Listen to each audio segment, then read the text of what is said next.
What's going on, you all? It's your boy Dom Kemp here, and today we're back with another NFL offseason podcast, you all, where Russell Wilson, the quarterback for the Seattle Seahawks, becomes the highest paid player in the NFL. It's absolutely amazing how in just a short time he becomes the top paid in the NFL, not just at the quarterback position, but at all positions. So let's jump straight into it. Enough being said, he provides a lot for his team. He puts in the work. He runs around like a chicken with his head cut off when the offensive line isn't blocking for him. So let's see what this extension entails.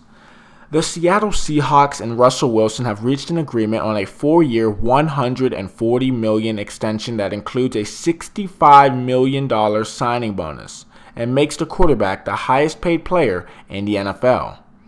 With the 4 years added to his contract, Wilson, who is 30, is contractually tied to the Seahawks through the 2023 season, the source said.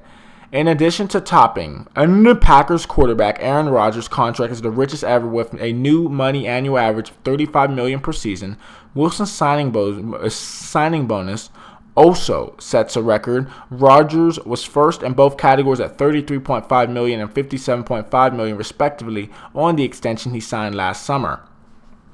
The deal includes a no-trade clause, a source said. Wilson, without specifying terms, Without specifying terms, said he had reached a deal in a video he posted to Twitter about 45 minutes after passing the midnight deadline that his side had set for an extension. "Hey, Seattle, we got a deal," a sleepy-sounding Wilson says while lying in bed next to his wife, Ciara. "Go Hawks, but I'ma see y'all in the morning. Time for y'all to go to bed." The deal was apparently finished after 4 days of negotiations between the Seahawks and Wilson's agent Mark Rodgers, who arrived at the team's headquarters Friday. It keeps Wilson, a 5-time Pro Bowler and the quarterback of the only Super Bowl winning team in Seahawks history, under contract through his age 35 season. And it avoids the messy route of Wilson going year to year on the franchise tag, which would have paved the way for an eventual divorce. "At the end of the day, my guy wants to live, work, thrive in Seattle," Rodgers said Tuesday. "Loves this town and its fans. He compromised to stay here. I respect that." Wilson was set to make $17 million in 2019, the final season of the 4-year, $87.6 million extension he signed in the summer of 2015. His side had given the Seahawks a deadline at midnight Monday for a new contract, and according to Schefter, did not intend to revisit negotiations this year if there wasn't a deal by that point. Wilson had said at the end of last season that he would be comfortable going into the final year of his current deal if needed. "Oh yeah, if that's what I've got to do," Wilson said. "It's business and everything. I know essentially after the season I could potentially be a free agent, that kind of thing. I don't think that way. I see myself being in Seattle. I love Seattle and it's a special place for me." And Coach Pete Carroll, also speaking at the end of the season, said an extension for Wilson was very much in our plans. More recently, he said at the NFL's annual meetings last month that the two sides were on it in terms of a potential Wilson extension without elaborating. But when the deadline was first reported in early April, and especially as midnight Monday drew nearer, there was no indication of whether they would come to an agreement.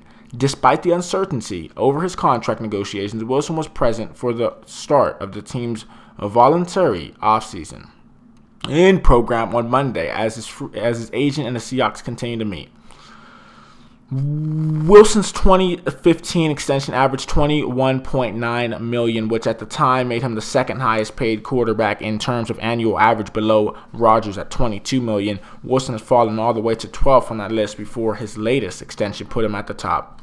With Wilson taken care of, the Seahawks can now focus their attention after the draft to potential extensions of all-pro middle linebacker Bobby Wagner and Frank Clark, the team's top pass rusher. However, it will be no easy task to extend both of their contracts given how much money the Seahawks are now paying Wilson and the fact that Wagner's and Clark's extensions will be near or at the top of the market for their position. Clark had been subject of trade rumors and yet to sign his $17.128 million franchise tag. Wilson, coming off arguably the best season of his 7-year career, he edged his previous career best with 35 touchdown passes and a 110.9 passer rating while tying his career low of 7 interceptions. Wilson did that on 427 attempts, his fewest since 2013, as the Seahawks operated one of the league's most run-heavy offenses. Only Drew Brees and Patrick Mahomes finished with a better rating than Wilson's, 110.9. So, Russell Wilson, an extension.